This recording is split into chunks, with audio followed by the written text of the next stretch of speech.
Nós, em nossa caminhada com Deus, salvos e remidos pelo sangue de Jesus, nós descobrimos, irmãos, que as Escrituras, elas contêm toda a sabedoria que nós precisamos para sermos bem-sucedidos, tanto em nossa vida espiritual, quanto em nossa vida profissional, quanto em nossa vida na família, na escola, em todos os lugares. A Bíblia é uma fonte extraordinária de sabedoria. E um livro que tem me atraído muito nesses últimos dias é o livro de Provérbios.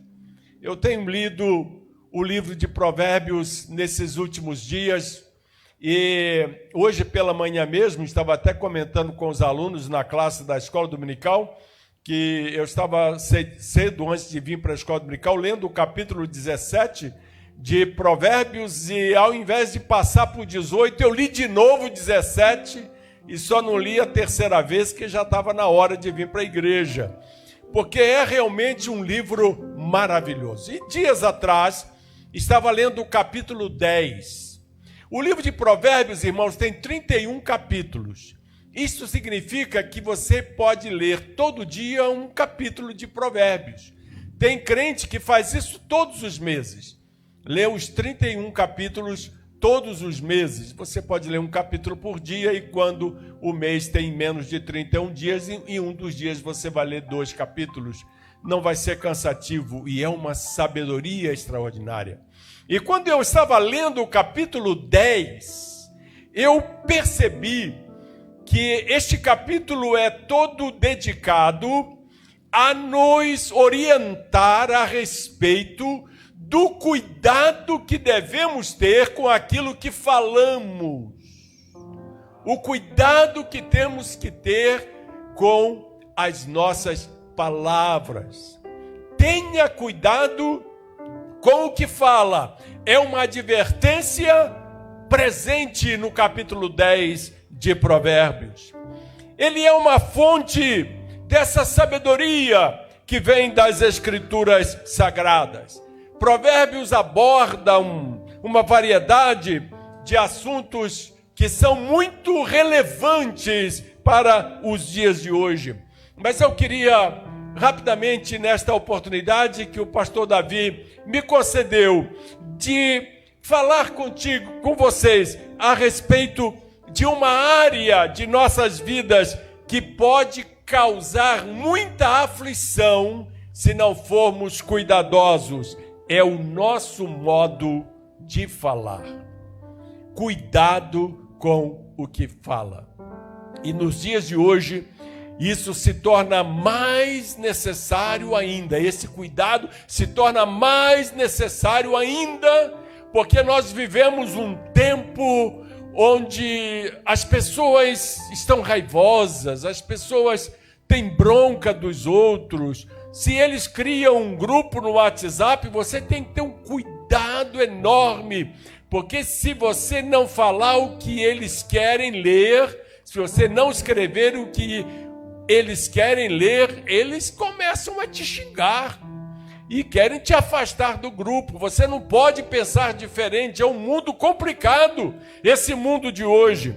Por isso eu aprendi no capítulo 10 de Provérbios 4 liçõezinhas rápidas que eu quero compartilhar com vocês, porque abençoou a minha vida e pode abençoar a sua vida também. A primeira lição está no versículo 11.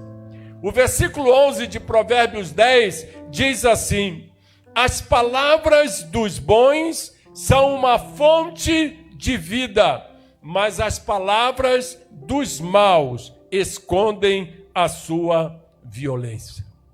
As palavras dos bons são uma fonte de vida. Ou na versão que está nos monitores, a boca dos justos é fonte de vida. O que eu aprendi com este versículo? Aprendi que nós devemos falar palavras que animam e não palavras que destroem. Pense bem antes de falar com seu esposo, com a sua esposa, com seu colega de trabalho, com seu filho, com a sua filha, com seu pai, com a sua avó. Procura sempre falar palavras que animam as pessoas e não palavras que destroem, porque as palavras que nós proferimos, elas podem fazer muito bem, mas também podem causar muito sofrimento. Quando Provérbios fala de palavras que são fonte de vida, isso me faz pensar que são palavras que estimulam, palavras que edificam, palavras que dão esperança. Porém, palavras mal escolhidas, palavras frequentemente proferidas com ira, com precipitação, podem produzir um dano terrível no seu relacionamento com as pessoas. É muito interessante isso, eu tenho observado na minha caminhada. Minha mãe sempre falava assim comigo: ficar velho e não adquirir experiência é viver em vão. Eu aprendi isso com a minha mãe. Ela sempre repetia isso para mim, quando às vezes eu a elogiava por algum conselho bonito que ela dava para nós, seus filhos. E ela dizia: Eude, o tempo passa e a gente não adquire experiência, viveu em vão. E uma coisa que eu tenho aprendido nesta minha vida, nesses meus muitos anos de vida, é que o corpo físico, ele pode recuperar de um dano físico. Se você machuca o pé, você pode curar. Se você tem diabetes, você pode controlar a sua glicemia. Isso vai te fazer muito bem, é possível.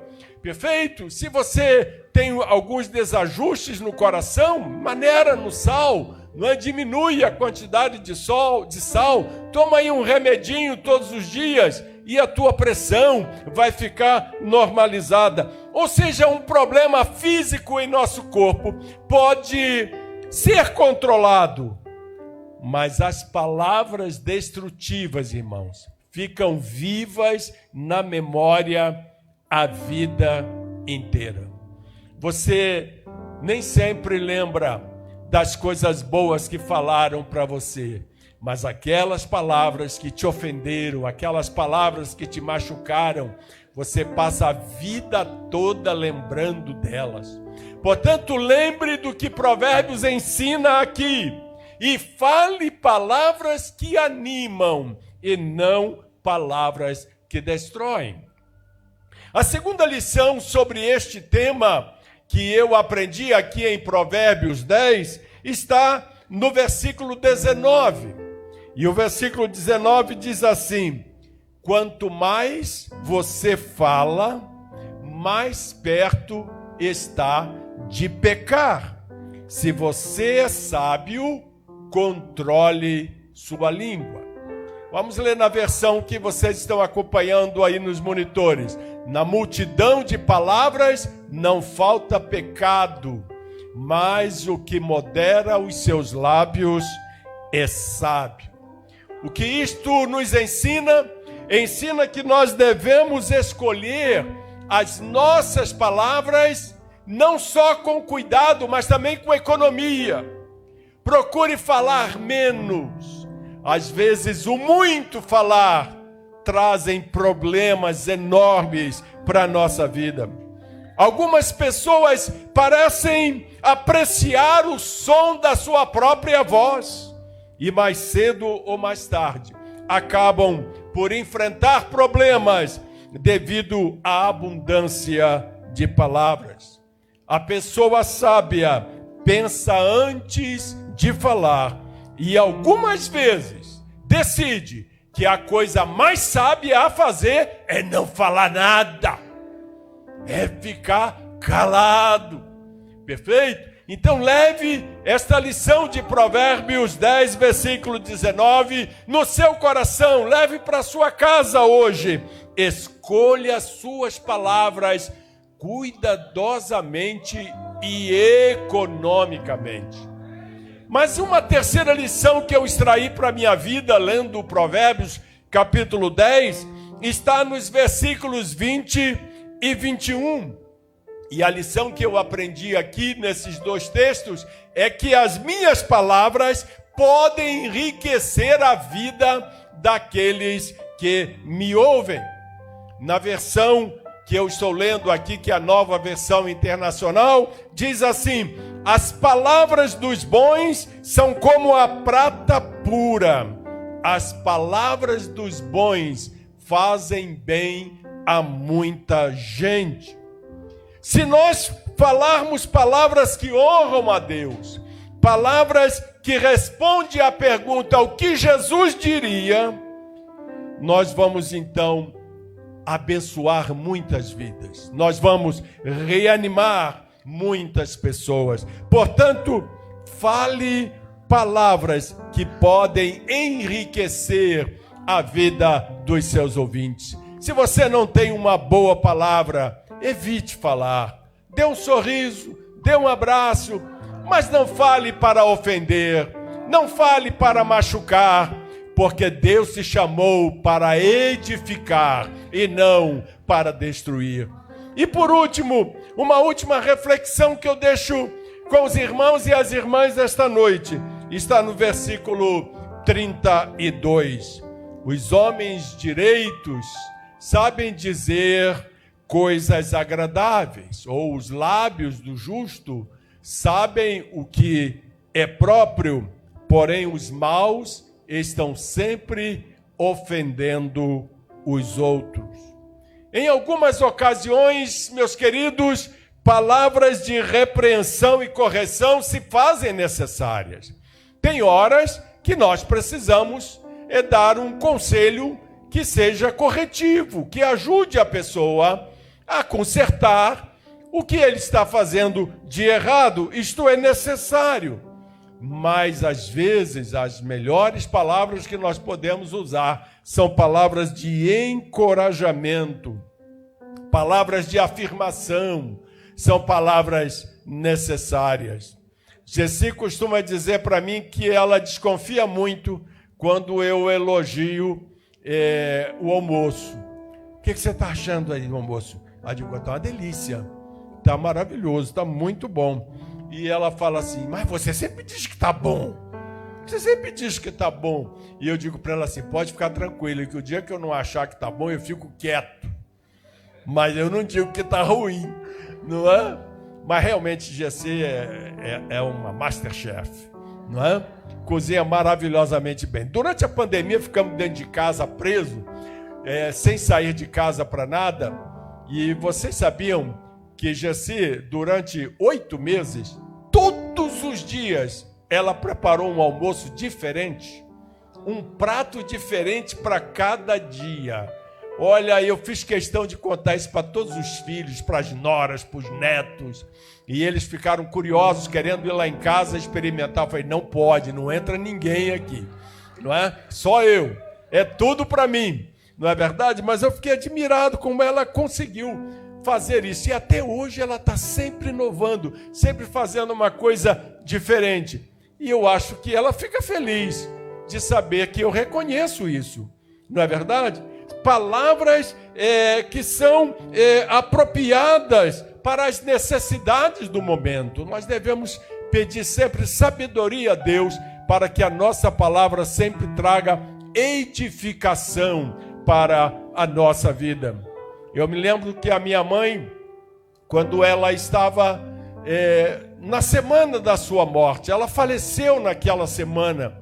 Foi meu último contato com ela no leito do hospital, e ela estava muito mal no hospital, com muitos aparelhos ligados no seu corpo, mas ela ainda estava ouvindo, ela ainda falava um pouquinho, e na minha última visita à minha mãe, eu perguntei para ela assim, mamãe, como é que a senhora está? E eu fiquei pensando que minha mãe fosse dizer para mim assim, eu estou sofrendo tanto, quanta dor, quanto sofrimento, não tá fácil ficar nesse leito de hospital. Mas sabe quais foram as palavras da minha mãe?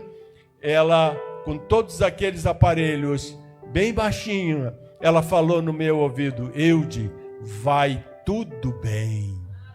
Vai tudo bem. Foram as últimas palavras da minha mãe. Ela falou isso lá em 2006 e até hoje eu não esqueço das suas últimas palavras. Vai tudo bem. Ou seja, use palavras apropriadas para as necessidades do momento. Que Deus possa fazer de você um homem e uma mulher inspiradores, que possam trazer sempre palavras que edificam, palavras que animam, palavras que incentivam as pessoas. Isto é muito importante. Eu queria só terminar contando para vocês uma experiência do nosso filho caçula. O nosso filho caçula, que hoje já é um homem já com quase 40 anos e com seus 3 filhos, casado, mas ele estava na escola fazendo o curso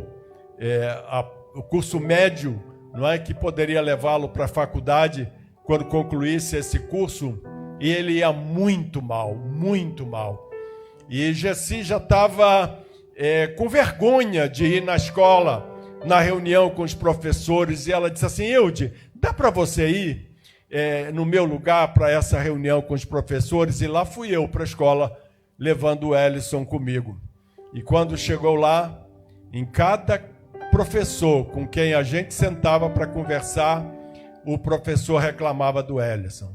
Dizia assim: infelizmente o Ellison só senta atrás, nos últimos lugares, conversa a aula toda, não presta atenção. E o Ellison ali nervoso, preocupado com qual seria a minha reação.